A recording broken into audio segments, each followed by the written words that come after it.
We remember and mourn those nearly 3,000 innocent people who were brutally murdered by terrorists on September 11th, 2001. You have thousands and thousands of people pouring into our various countries and spreading throughout. And in many cases, we have no idea who they are.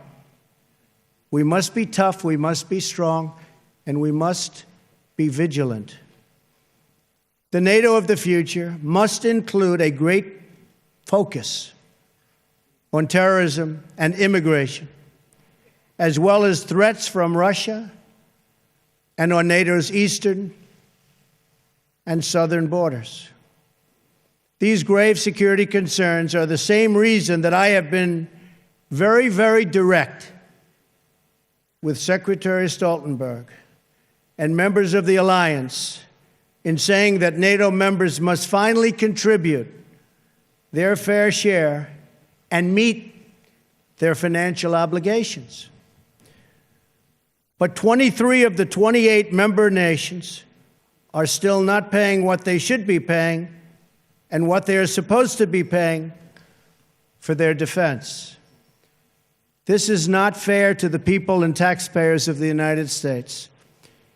And many of these nations owe massive amounts of money from past years and not paying in those past years. Over the last 8 years, the United States spent more on defense than all other NATO countries combined. If all NATO members had spent just 2% of their GDP on defense last year, we would have had another $119 billion for our collective defense and for the financing of additional NATO reserves.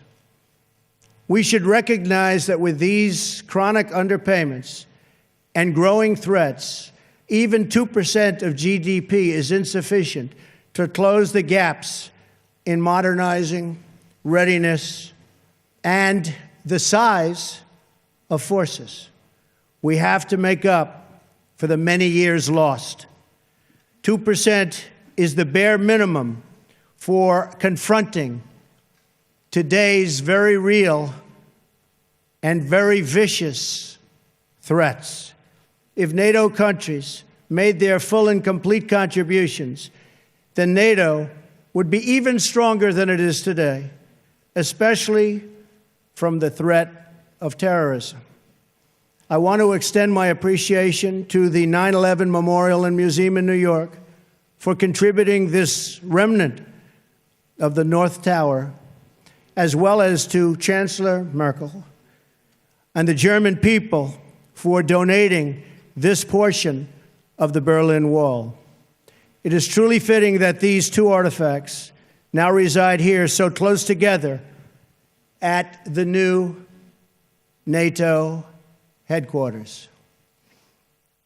And I never asked once what the new NATO headquarters cost. I refuse to do that.